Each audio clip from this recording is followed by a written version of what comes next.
theme of this conference is already in our title. We are leaving black boxes behind. Leipzig University Library is running in-house developed eresource management and discovery systems, and we want to tell you how it works and which benefits and challenges we have been facing. In the first part of the presentation, I will tell you a bit chronologically about our projects, give you some general background information, and talk about some synergy effects that we have noticed. And in the second part, Annika will go into more detail and show you the life cycle of a metadata source in our infrastructure, from the licensing request all the way to the implementation of its metadata in our catalog. And I will then conclude by summing up the challenges and benefits. So let's get started with part one, the projects and background. Like many libraries at the time, Leipzig University Library wanted to replace its old OPAC with a new catalog, preferably a discovery system including an aggregated index of scholarly articles. The new catalog was supposed to contain not only the physical library material, but also ideally all the material that the library offers, so ebooks and journal articles and so on. With the help of funding by the European Union, the project FINC was launched in September 2011. Its purpose was the development of resource discovery systems based on ViewFind for 11 university libraries in Saxony. Several heterogeneous data sources had to be integrated, bibliographic data from the Union catalog, holdings information from each of the local library systems, additional metadata for ebook collections, and also openly accessible content from the web. As part of the project, the aggregated index Primo Central from Ex Libris was licensed and integrated into ViewFind using Ex Libris' proprietary bridge technology.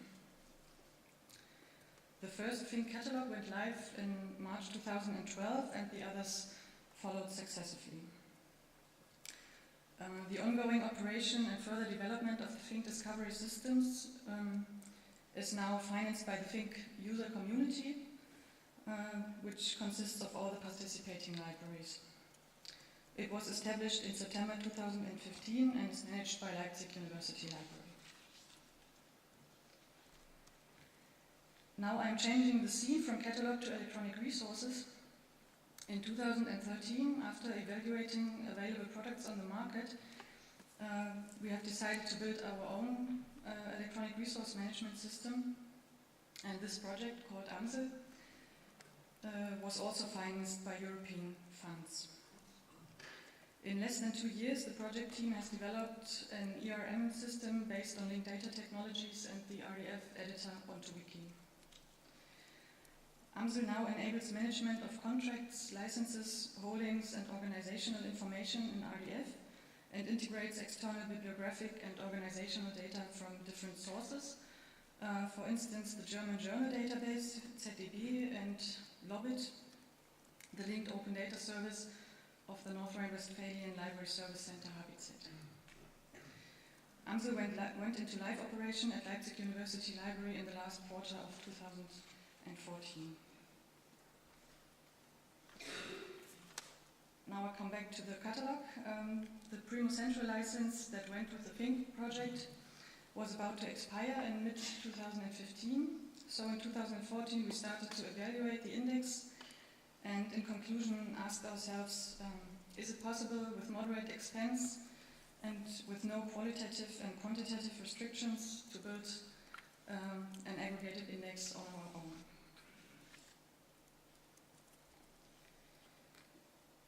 Our goal in considering this question was greater transparency and more options for action in our own catalog. The following aspects are of great importance to us: a tailored selection of metadata sources, knowing and controlling the quality of metadata and indexing, designing automated processes for updates and other routines,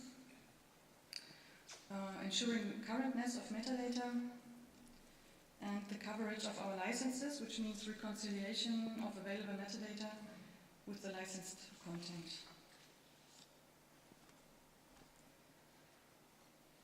With that goal in mind, in 2014 we started evaluating available metadata sources, such as Crossref, and we also talked to some providers and publishers to see how difficult it would be to get metadata directly from them. Then in January 2015, as a result of our considerations, we decided to build our own aggregated index and immediately started technical realization, as well as obtaining more metadata sources. So in April 2015, the major metadata sources were integrated, and the index went live at Leipzig University Library and also at the Saxon State and University Library in Dresden. Since then, we have been adding sources successively, and all the other Think libraries have started using the index as well. Now, with around 20 participating libraries and about 70 metadata sources containing more than 5,000 collections, the administration of the index has become quite complex. So, looking for a solution, we decided to expand AMSL's scope of operation. So AMSL now not only manages our electronic resources, but also all of our metadata sources. It contains the sources and their collections, contact, and of course technical information. Some metadata's usage is restricted, so only specific libraries may use the data in their catalogs. And this information about usage restrictions and permitted libraries is also stored in AMSL. Each of the participating libraries using the index has their own login to the AMSL system and can select metadata sources they want to integrate in their catalog. At the time the index is built, all this information is retrieved by scripts using AMSL's API. So that is enough description. I am handing over now to Annika, who will lead you through the life cycle of a metadata source. Yes. Thank you, Evelyn, for lining out the project phases and the organizational context. And the second part will be a little more hands-on now. So we will kind of accompany a metadata source through its life. That is, we will take a closer look at all the stages the metadata source runs through until finally a user browsing our web catalog can find the article he or she needs. Yes. It all starts with a licensing request. That is, a subject specialist learns about a new product, or the library decides to purchase a product they already know. In any case, the potential license will be entered into our AMSL system with all information already known as a contract dataset with a status wish. And at the same time, a dataset for the metadata source will be created as well in AMSL. Also, subordinated collections of the metadata source that you already know of will be created in AMSL, all with a status wish. Yes, with these datasets created at a very early stage, it will be possible to document the whole process of license negotiation exactly where it belongs. It's very important now to gather information on whether a provider does offer metadata and to what terms and conditions. Yes, with this information gathered, the library enters contract negotiations with the provider.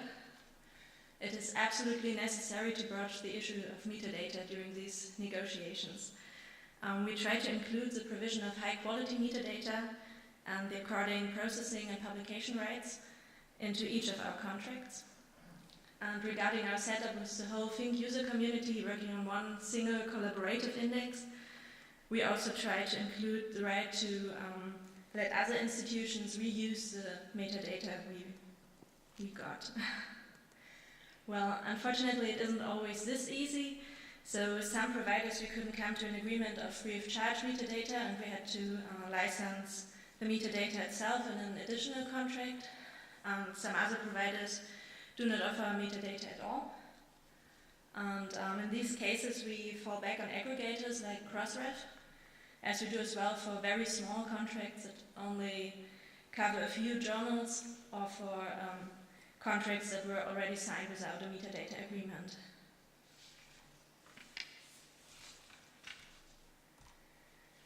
Yes, now the licensing is done, and we get to see our first metadata test sets. This is where the real work starts. The metadata needs to be closely examined and evaluated, both bibliographically and technically. Does it meet our bibliographical quality standards? And does it use technical standard formats? There's a huge difference between providers. Some offer very well indexed datasets in widespread data formats and standardized schema, and some others do not even assign their fields consistently. So we are currently working on a tool to automatically check for inconsistencies. So for example, if a title field contains too many special characters, or a date range starts with a later date than it ends with, then it doesn't need a manual checkup to see that something has to be wrong. Some smaller, mostly technical problems may be solved during our processing, but especially problems based on insufficient indexing demand consultations with the provider.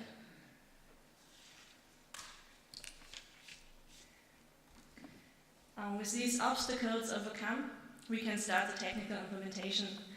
To make it easier to follow, I've prepared a small diagram. Most providers offer their data via OAI, HTTP or FTP interfaces. Some do even give out DVD copies. As heterogeneous as these interfaces are the formats used. So there's CSV, JSON, XML, they're all equally common. The data schema are not standardized either, though there are several in common use, especially the journal archive text set, JETS, and Dublin Core. Some providers do rely on entirely proprietary schema. All this diversity demands a normalization to make further processing possible. Currently, our workflow is to create a Python script for each metadata source that will download and normalize and convert the data in one step.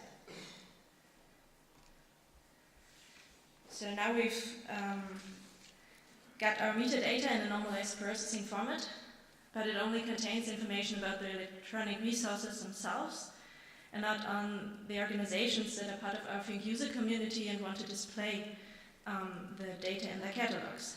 And at this point, AMSL is coming in again. Based on the data entered in the very first step, so the information on the metadata sources and the subordinate collections, AMSL creates a selection form. Members of all participating libraries have accounts for AMSL and can check out the collections they want to display in the library catalogs. Depending on the negotiated license conditions, metadata collections may be restricted to certain libraries, and this will be reflected in this form, so the library won't be able to click on a collection that is restricted. The form also offers the option to evaluate a KBOD formatted holdings file in order to consider only metadata for those licenses the library actually holds. The holding file can be uploaded into AMSL directly. When no holding file is evaluated, the catalog will likely display license metadata also for licenses that the library doesn't hold. So this can be an option for smaller organizations that want to extend their catalogs by adding purely bibliographic references.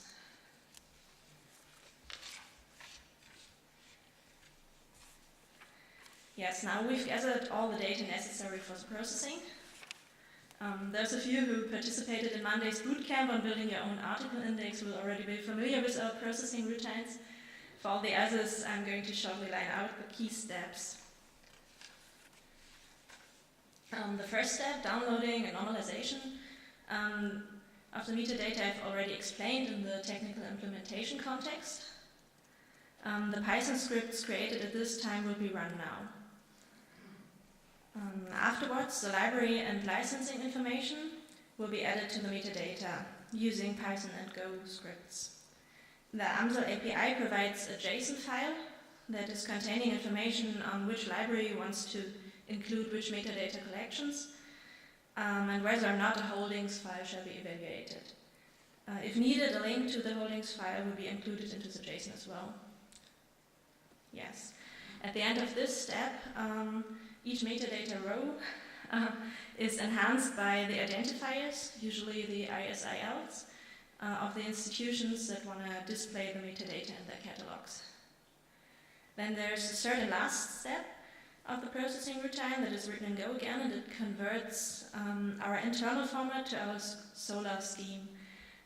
Then it writes the data into the index that our web catalog is based on. Yes, and now that was it. The metadata is part of our index. And when a user is browsing our catalog, you can preview our new version here. And when a user is browsing our catalog and searches the data, the new metadata will be searched as well, and it can be found.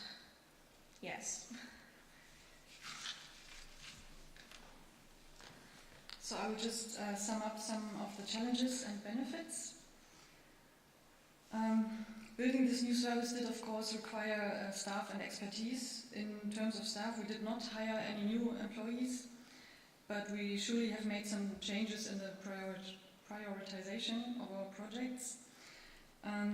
As we have already mentioned earlier, extending our knowledge and capabilities in terms of data management, software development, etc. is of great importance to us. So everyone involved in this project has increased their knowledge and skills considerably. The article index is a real cross-departmental project in which lots of people from different departments are involved. There are acquisitions and electronic resources librarians, the project team developing the electronic resource management system, systems librarians supervising the catalog, and of course IT staff responsible for the technical realization and systems administration. Therefore, decent project management is essential. We are using Redmine for all of our projects. One very important factor, maybe even the most important one, is raising awareness within the library for the effort that this service takes. The management should understand that building and maintaining this index does not just save money, because we don't have to license a commercial product, but it takes up a lot of time, and it's not a matter of course. This awareness is necessary. Without it, it would be very difficult to make the transition now from project status to operational business. Facing all these challenges, on the one hand, we also have quite a few benefits from building our own index. Firstly, we are avoiding a vendor lock-in and stay quite independent. We can tailor all of our software components to our needs, which gives us a lot more options for action. As a result, we are providing customized datasets now for about 20 library catalogs, and we are improving the quality of our data constantly. In compliance with our library's policy, we actively support open standards, which in turn hopefully also benefits the community at large. And last but certainly not least, we have mentioned it several times already, we are building up expertise and know-how in data acquisition and management, software development, project management, and other areas. And we consider this capacity building to be a very important investment in our library's future. For further information, please visit our websites and blogs, or have a look at our code, which is entirely published on GitHub. And of course, you can always contact us directly. And please feel free to ask any questions now. Thank you very much.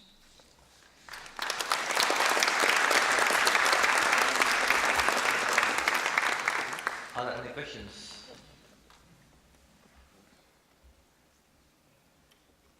Yeah, question. Who was?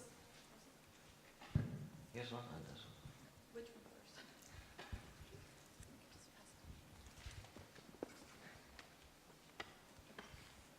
Thank you. The choice not to go with the licensed commercial index, was that purely on money, or was there, well, what was the sort of rationale, business case behind that? We worked with Primo Central for about 2 or 3 years, and it was really a black box for us. We just we only saw the data in the catalog, we couldn't change anything, we couldn't improve the data, it was just not satisfactory for us.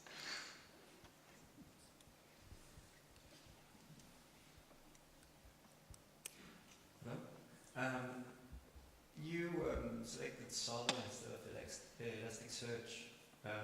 Do you have some reason for doing that, technology-wise?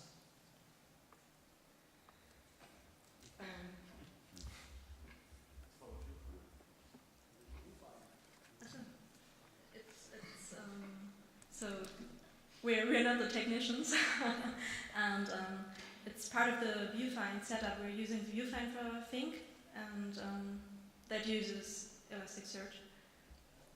Okay. Any more questions? I have a question that I always have with library discovery services. I understand that libraries need them, but can you tell me something about the statistics? Who is using this library discovery, and can you compare this with other kind of tools that the end users are using, like the Google or PubMed or the ISI? So how does this compare? You mean who uses the discovery system? Yes. Our users do. We have some statistics for some of the metadata sources that we have integrated. We looked at the counter reports, and we actually saw an increase in usage after we had implemented the sources in our catalog. So users do find the content and use it. Yeah. Yeah. Thank you. There's one more question.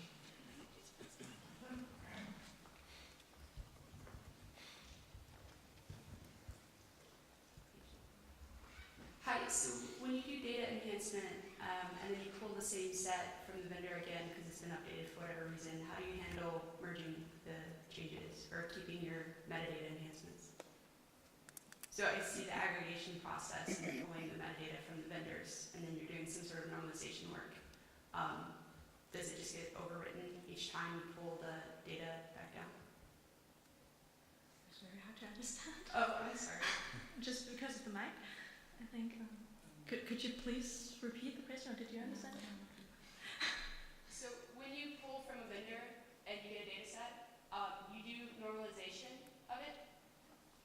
If you pull the same set again, how do you handle merging the changes? Like, do you keep your enhancements, or do you just overwrite it each time and redo the enhancement process? I think that there are some scripts for each source, and they are run each time. I think yes. Yes. So it's overwriting it. So also have a question there. Is there any kind of merging between the data sets? Like you have an article from this vendor here and an article, also an article, the same article from other vendors that you do some kind of merging? No, not yet. Okay. We have duplicates in our catalog. Okay. But there is a deduplication process for some sources when we already know that some metadata will be included in two sources. I think we do already We have deduplicate. deduplication for things that Yeah. have ISBNs, but for journal articles it's Yeah. not that easy, so Okay. we haven't solved that That's problem right. yet. Okay, let's thank the speakers and go for a break.